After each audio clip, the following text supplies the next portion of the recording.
तो बच्चों, हम फ्लेमिंगो बुक का चैप्टर 5 इंडिगो पढ़ रहे थे। हमने अब तक पढ़ा था कि जब चंपारण का एक किसान राजकुमार शुक्ला गांधी जी के पास जाता है और अपने वहाँ के किसानों की प्रॉब्लम गांधी जी को बताता है, तो गांधी जी डिसाइड करते हैं कि वो उनकी हेल्प करेंगे, उनके साथ हो रहे इनजस्टिस को वो हटाएंगे। तो गांधी जी उनके साथ चंपारण पहुँच जाते हैं, लेकिन जो ब्रिटिशर्स हैं वो बिल्कुल नहीं चाहते कि गांधी जी इस मैटर में इन्वॉल्व हों। वो इस मैटर में किसानों की, वहाँ के जो लोकल फार्मर्स हैं उनकी किसी भी तरह की हेल्प करें। तो इसलिए जो ब्रिटिश अथॉरिटीज़ हैं वो एक रिटर्न ऑर्डर, जिसे हम कह सकते हैं एक ऑफिशियल नोटिस जो होती है, वो इशू कर देती हैं और गांधी जी को ऑर्डर देते हैं कि वो इमीडिएटली चंपारण छोड़ के चले जाएं। लेकिन बच्चों, गांधी जी इस ऑर्डर को डिसओबे कर देते हैं। वो कहते हैं कि वो इस ऑर्डर को नहीं मानेंगे और चंपारण छोड़ के नहीं जाएंगे। तो बच्चों, अब आगे क्या होता है, स्टार्ट करते हैं।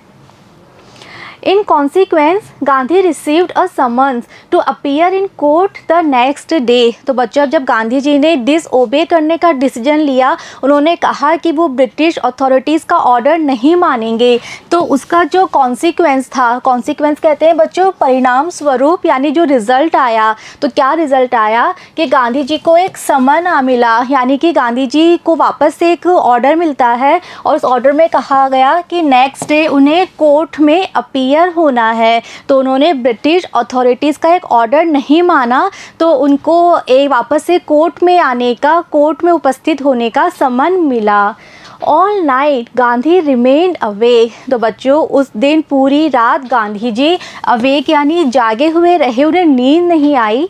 ही telegraph Rajendra Prasad to come from Bihar with influential friends. तब बच्चों, उनके दिमाग में प्लानिंग चल रही थी कि वो आगे क्या करें, चीज़ों को किस तरह से वो हैंडल करें। तो वो क्या करते हैं, वो राजेंद्र प्रसाद को एक टेलीग्राफ करते हैं और क्या कहते हैं कि वो बिहार से वहाँ चंपारण आ जाएं। किसके साथ? अपने सारे इन्फ्लुएंशियल फ्रेंड्स के साथ। इन्फ्लुएंशियल कहते हैं बच्चों जो प्रभावशाली हैं, यानी जो लॉयर्स हैं, पढ़े लिखे हैं, जिनका सोसाइटी पे अच्छा प्रभाव है, उन सभी फ्रेंड्स को लेके वो बिहार से आ जाएं।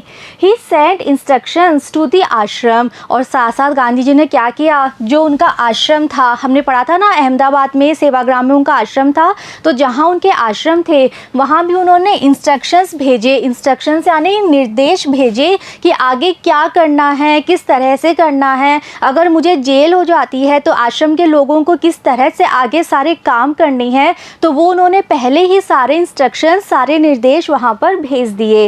ही wired a full report to the viceroy. और साथ ही साथ उस समय जो वायसराय थे उनको भी उन्होंने इस मामले की पूरी रिपोर्ट भेजी कि यहाँ पे क्या क्या हो रहा है। मैं चंपारण आया तो पहले तो मुझे यहाँ से जाने का एक नोटिस दिया गया, फिर जब मैंने मना कर दिया तो अब मुझे कोर्ट से समन आ गया। तो जो जो भी वहाँ हो रहा था उस सब के बारे में उन्होंने वायसराय को भी रिटर्न में सारी information they the. Morning found the town of Motihari black with peasants. अब जब नेक्स्ट डे मॉर्निंग होती है तो क्या होता है, जो मोतीहारी जगह थी वो पूरी ब्लैक हो जाती है पीजेंट से, किसानों से। तो बच्चों, किसानों का जनरली उस समय के जो किसान थे उनका जो स्किन कलर था वो थोड़ा सा डार्क था। तो यहाँ पे राइटर कह रहे हैं कि इतने सारे पीजेंट्स वहाँ पे इकट्ठे हो गए थे कि उन सबकी स्किन से ऐसा लग रहा था कि जो पूरा मोतीहारी है वो ब्लैक हो गया था, यानी कि इतने सारे किसान मोतीहारी में इकट्ठा हो गए थे। They did not know Gandhi's record in South Africa। अब बच्चे वो पढ़े लिखे किसान नहीं थे, उन्हें ज़्यादा कुछ नहीं पता था गांधी जी के बारे में। तो गांधी जी ने जो साउथ अफ्रीका में किया था, जो साउथ अफ्रीका में उन्होंने काम किए थे, उनका जो रिकॉर्ड था उसके बारे में उन्हें कुछ नहीं पता था, यानी वो नहीं जानते थे गांधी जी का बैकग्राउंड क्या है, इन्होंने साउथ अफ्रीका में किस तरह से इतना अच्छे अच्छे काम किए थे, कितने पॉपुलर हैं वो, ये सब उन्हें नहीं पता था। They had merely heard that a Mahatma who wanted to help them was in trouble with the authorities। तो उन्हें ज़्यादा कुछ तो नहीं पता था गांधी जी के बारे में, उन्हें तो merely यानी सिर्फ, केवल, तो उन्होंने तो सिर्फ ये heard यानी सुना था that a Mahatma who wanted to help them। तो उन्होंने सुना था कि एक महात्मा है आए हुए, उनके लीडर आए हुए हैं जो एक्चुअल में उनकी सहायता करना चाहते हैं, उनकी सहायता करने के लिए यहाँ आए हैं। लेकिन अब वो खुद ट्रबल में है, मुसीबत में है। किसके साथ? अथॉरिटीज़ यानी जो यहाँ के ब्रिटिश अधिकारी हैं उनके साथ। तो जब किसानों को पता चला कि गांधी जी को कोर्ट में बुला लिया गया है तो सारे किसान चंपारण से, मोतीहारी से, सबके सब किसान वहाँ पे इकट्ठा हो गए गांधी जी को अपना सपोर्ट देने के लिए। Their spontaneous demonstration in thousands around the courthouse was the beginning of their liberation from fear of the British। तो बच्चों अब राइटर हमें बता रहे हैं कि उन किसानों का जो डेमोस्ट्रेशन था, डेमोस्ट्रेशन यानी प्रदर्शन, और प्रदर्शन कैसा था? स्पॉन्टेनियस था। स्पॉन्टेनियस कहते हैं बच्चों जो बिल्कुल स्वाभाविक होता है, यानी कि जिसे कोई दूसरा नहीं कर सकता, आप अपनी खुद की इच्छा से करते हैं। यानी कि जो किसान थे वो किसी के कहने पर नहीं आए थे, किसी ने उनको फोर्स नहीं किया था कि आप यहाँ आओ, वो सब अपनी खुद की इच्छा से आए थे। तो उनका ये जो स्वाभाविक प्रदर्शन था, और प्रदर्शन भी कैसे? हजारों की संख्या में। और वो कहाँ पे कर रहे थे? जो कोर्ट हाउस था, जो कोर्ट रूम था उसके बाहर। तो वो प्रदर्शन सिर्फ एक बिगिनिंग थी, एक शुरुआत थी उनके लिबरेशन की। लिबरेशन यानी आज़ादी की। और आज़ादी किससे? जो उनके मन में फियर था इतने सालों से ब्रिटिश के लिए कि वो डरते थे, वो अपनी बात कह नहीं पाते थे, उनको जो ब्रिटिशर्स ने कहा वही मान लेते थे। लेकिन आज उनके मन में एक बिगिनिंग हो चुकी थी, एक शुरुआत हो चुकी थी कि इस डर से वो भी आज़ादी पा सकते हैं। तो पहली बार वो ब्रिटिशर्स के अगेंस्ट अपना प्रदर्शन कर रहे थे गांधी जी को सपोर्ट करने के लिए। तो एक्चुअल में उनके मन में जो डर था, उस डर से आज़ादी की ये शुरुआत हो चुकी थी। The officials felt powerless without Gandhi's cooperation। अब जो कोर्ट रूम है, गांधी जी का को समन मिला है, गांधी जी कोर्ट में आए हुए हैं और कोर्ट के बाहर हजारों की संख्या में किसान खड़े हैं, इकट्ठा हैं। तो ऐसे में जो वहाँ के ऑफिशियल्स थे, जो अधिकारी थे, वो अपने आप को पावरलेस फील कर रहे थे। यानी कहने को तो सबसे पावरफुल वही थे ब्रिटिश ऑफिसर्स, लेकिन इस समय वो अपने आप को बिल्कुल पावरलेस फील कर रहे थे। विदाउट गांधीज कॉपरेशन, गांधी जी के सहयोग के बिना। यानी उन्हें समझ में नहीं आ रहा था इतने सारे किसानों को वो कैसे कंट्रोल करें, किस तरह से उन किसानों को वो समझाएं, कैसे उन्हें वापस वहाँ से भेजें, कोर्ट हाउस के बाहर की जो भीड़ है उसे वो कैसे हटाएं, उन्हें बिल्कुल समझ नहीं आ रहा था। और इसके लिए उन्हें गांधी जी के ही सहयोग की आवश्यकता पड़ी। He help them regulate the crowd. और ही यानी गांधी जी। तो गांधी जी ने उनकी किसकी? जो ब्रिटिश अधिकारी थे उन अधिकारियों की गांधी जी ने सहायता की, उस क्राउड को, उन जो फार्मर्स थे, पीजेंट्स थे, उनकी भीड़ को रेगुलेट करने के लिए, कंट्रोल करने के लिए। तो गांधी जी ने अपना पूरा सहयोग दिया, उन्होंने अधिकारियों की हेल्प करी, उन्होंने किसानों से बात की, उन्हें समझाया और उस भीड़ को कंट्रोल करने में उन्होंने अधिकारियों की बहुत हेल्प करी। He was polite and friendly. तो इस पूरे टाइम गांधी जी बहुत पोलाइट रहे, बहुत विनम्र बने रहे और बहुत फ्रेंडली उन्होंने हेल्प करी। He was giving them concrete proof that their might, hitherto dreaded and unquestioned, could be challenged by Indians। तो बच्चों उन्होंने कॉन्क्रीट कहते हैं बिल्कुल पक्का, तो उन्होंने बिल्कुल पक्का सबूत दिया। किस चीज़ का?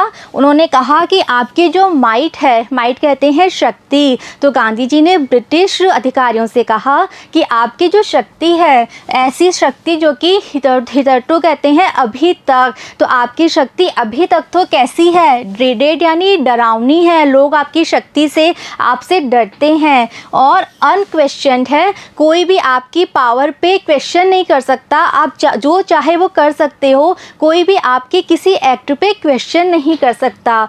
Could be challenged by Indians. तो गांधी जी ने कहा कि अभी तक तो आपकी पावर, बिल्कुल आपकी पावर से सब डरते थे, कोई क्वेश्चन नहीं कर सकता था, लेकिन अब आप देख सकते हो कि आपके इस पावर को भी चैलेंज दिया जा सकता है, चुनौती दी जा सकती है यहाँ के इंडियंस के द्वारा, इस देश के निवासियों के द्वारा।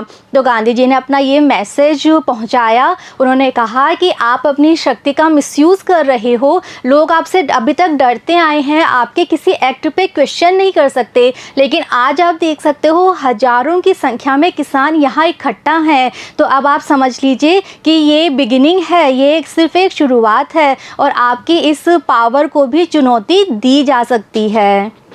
The government was baffled. तो बच्चों, अब जो सरकार थी, ब्रिटिश सरकार, अब वो पूरी तरह से बैफल्ड कहते हैं भ्रमित, कंफ्यूज थी। उन्हें समझ नहीं आ रहा था हम कैसे करें, क्या करें। द प्रोसिक्यूटर रिक्वेस्टेड द जज टू पोस्टपोन द ट्रायल। तो बच्चों, अब गवर्नमेंट पूरी तरह से कंफ्यूज है, इस मैटर को कैसे हैंडल करें, कोर्ट में क्या बोलें, क्या कहें, उन्हें कुछ समझ में नहीं आ रहा था। तो ऐसे में जो प्रोसिक्यूटर थे, यानी कि वो वकील जो कि गवर्नमेंट की तरफ से इस केस को लड़ रहे थे, उन्होंने जज से रिक्वेस्ट किया क्या कि वो इस ट्रायल को, इस मुकदमे को पोस्टपोन कर दें, कुछ समय के लिए टाल दे। तो बच्चों, गवर्नमेंट बिल्कुल क्लूलेस थी, बिल्कुल कंफ्यूज थी कि हम कोर्ट में गांधी जी के अगेंस्ट क्या बोलें, कैसे उनको दोषी ठहराएं। तो ऐसे में लॉयर्स ने भी कह दिया कि जज के सामने रिक्वेस्ट की कि आप इस मुकदमे को कुछ समय के लिए टाल दें, इस मुकदमे को पोस्टपोन कर दें।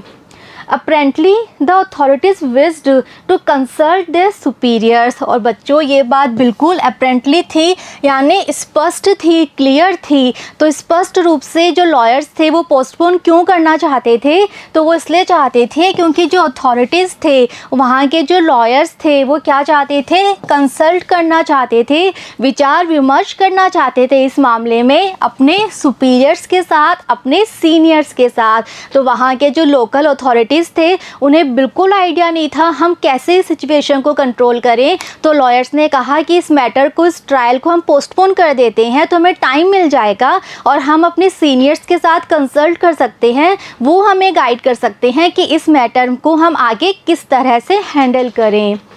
Gandhi protested against the delay. लेकिन गांधी जी इस आइडिया से खुश नहीं थे कि इस ट्रायल को पोस्टपोन कर दें। तो वो इस डिले यानी देरी, तो ये जो पोस्टपोन करने का आइडिया था, इस आइडिया का उन्होंने प्रोटेस्ट किया, विरोध किया। उन्होंने कहा कि नहीं, इस ट्रायल को पोस्टपोन नहीं करना चाहिए। He read a statement pleading guilty. और उन्होंने कोर्ट में क्या किया, एक स्टेटमेंट पढ़ा और उस स्टेटमेंट में उन्होंने अपने आप को गिल्टी यानी दोषी ठहराया। तो अपने आप को दोषी ठहराते हुए गांधी जी ने एक स्टेटमेंट पढ़ा। He was involve. तो उन्होंने कहा कि हाँ, मैं इन्वॉल्व हूँ, हाँ मैंने डिसओबे किया है, जो आपने मुझे ऑर्डर दिया था मैंने उस ऑर्डर को नहीं माना, तो इसलिए मैं गिल्टी हूँ। He told the court. और उन्होंने कोर्ट में क्या कहा, इन अ कॉन्फ्लिक्ट ऑफ ड्यूटीज़। उन्होंने कहा कि मैं दुविधा में हूँ, यानी कि मेरे मन में कॉन्फ्लिक्ट चल रहा है, मेरे मन में एक दुविधा चल रही है कि मैं कौन सी ड्यूटी मानूँ। अब किन दो चीज़ों के बीच में कॉन्फ्लिक्ट था, दुविधा थी।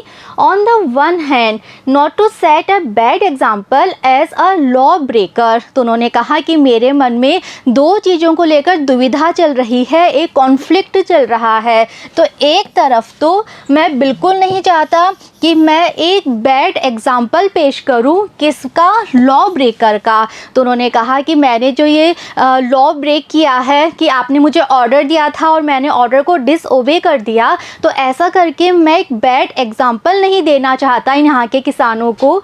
ऑन द अदर हैंड, लेकिन दूसरी तरफ, to render the humanitarian and national service for which he had come. तो उन्होंने कहा लेकिन दूसरी तरफ मैं चाहता हूँ, रेंडर होता है प्रदान करना, तो उन्होंने कहा कि दूसरी तरफ मैं, ह्यूमैनिटेरियन कहते हैं बच्चों मानवता, तो उन्होंने कहा कि दूसरी तरफ मैं मानवता करना चाहता हूँ और जो नेशनल सर्विस है, राष्ट्रीय सेवा है, यहाँ के राष्ट्र के लोगों की सेवा मैं करना चाहता हूँ, जिसके लिए मैं यहाँ पर आया हूँ। तो गांधी जी ने कहा कि मैं खुद भी किसी तरह का लॉ ब्रेक नहीं करना चाहता, किसी तरह का बुरा एग्जाम्पल मैं नहीं पेश करना चाहता, लेकिन दूसरी तरफ मैं मानवता की सेवा और इस राष्ट्र की सेवा भी करना चाहता हूँ। यानी उन्होंने कहा कि मैं किसानों की हेल्प करना चाहता हूँ, उनके साथ जो इनजस्टिस हो रहा है उस इनजस्टिस को मैं दूर करना चाहता हूँ, लेकिन ऐसा करने के लिए मैं बिल्कुल नहीं चाहता कि मैं किसी भी तरह का कानून तोड़ूँ, किसी भी तरह का मैं लॉ ब्रेक करूँ। तो उन्होंने बिल्कुल क्लियर कर दिया था कि वो पूरा एग्जाम्पल पेश करना नहीं चाहते किसानों के सामने। He disregarded the order to leave. तो उन्होंने कहा कि मैंने जो आपने मुझे ऑर्डर दिया था कि चंपारण छोड़ के चले जाओ, इस ऑर्डर को मैंने डिसरिगार्ड कर दिया, इस ऑर्डर को मानने से मैंने मना कर दिया।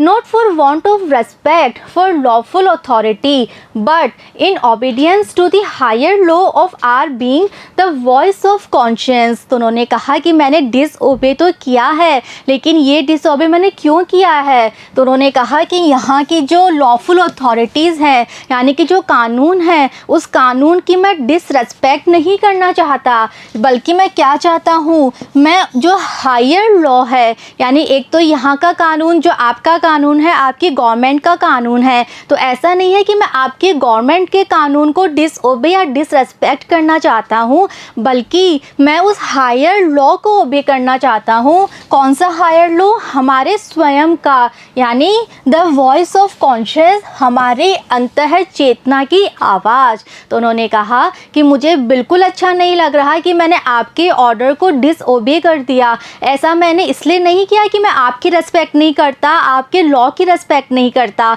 बल्कि ऐसा मैंने इसलिए किया है कि आपके लॉ से भी बड़ा वो लॉ है मेरी अंतः चेतना की आवाज़, और मेरी अंतः चेतना मुझे कह रही है कि मुझे यहीं रह के इन किसानों की मदद करनी चाहिए।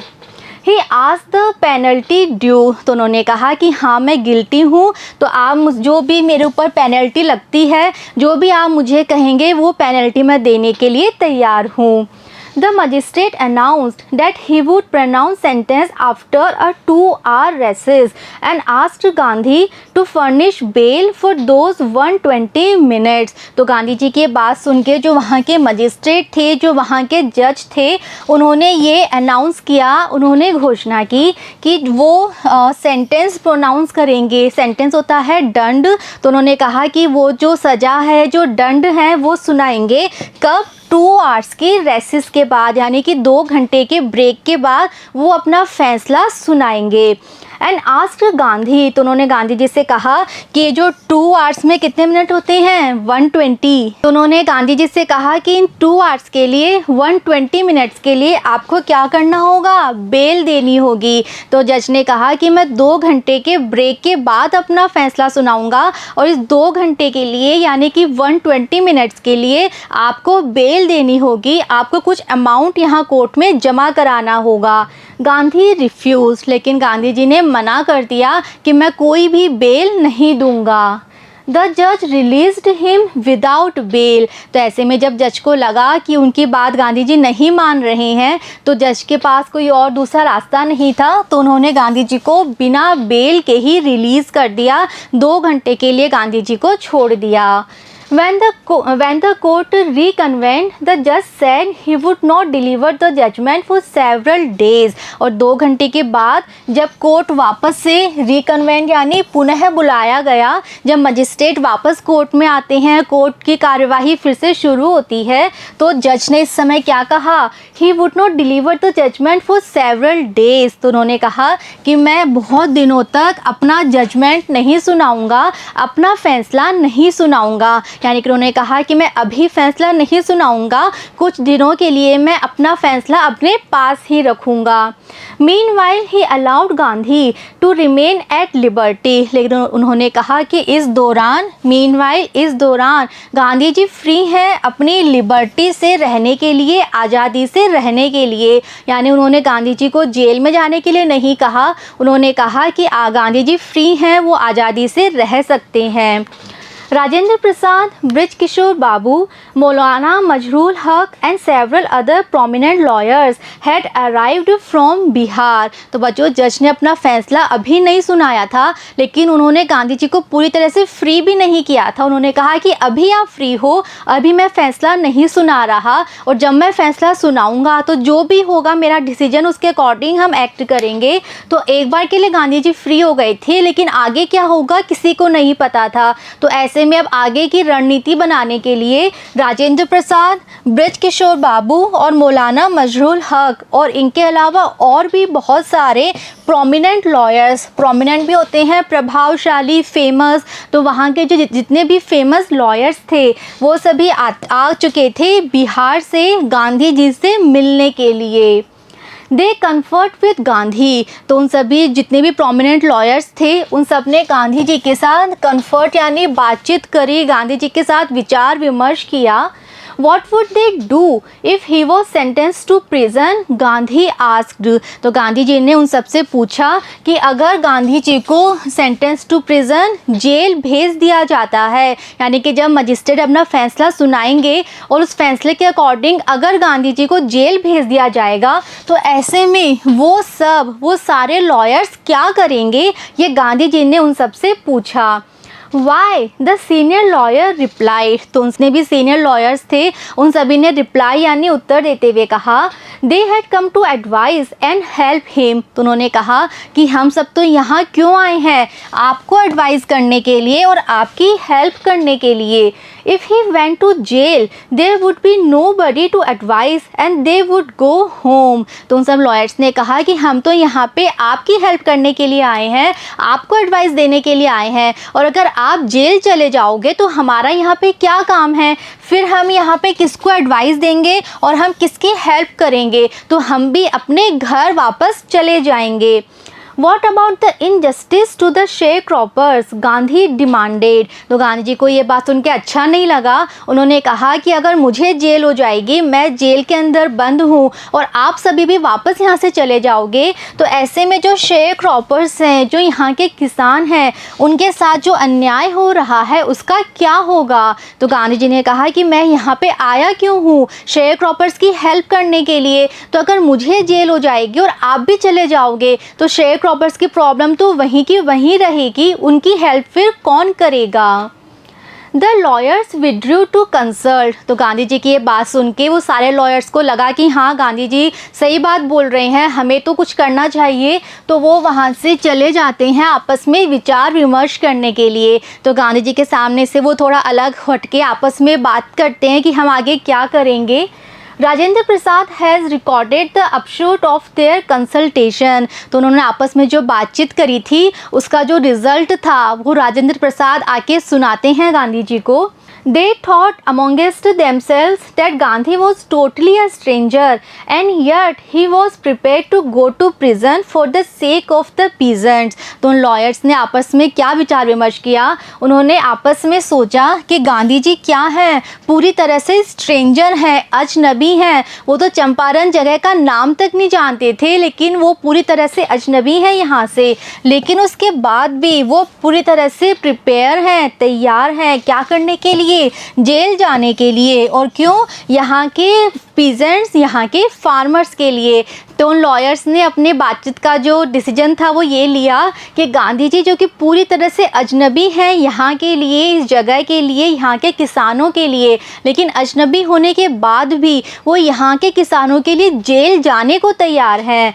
तो ऐसे में अगर ऐसे में वो सारे lawyers on the other hand being not only residents of the adjoining district but also those who claim to have served these peasants should go home, it would be shameful desertion। तो lawyers ने कहा कि गांधी जी एक अजनबी होते हुए भी यहाँ के पीजेंट्स के लिए जेल जाने को तैयार हैं, और वो जो लॉयर्स हैं वो तो दूसरी तरफ क्या हैं, वो ना केवल एडजॉइनिंग कहते हैं करीबी, तो वो ना केवल चंपारण के करीबी जिलों के रेजिडेंट्स यानी निवासी हैं, यानी कि वो लॉयर्स बिहार के रहने वाले थे या वहाँ के और जो बड़े बड़े सिटीज़ हैं बिहार के वहाँ के रहने वाले थे।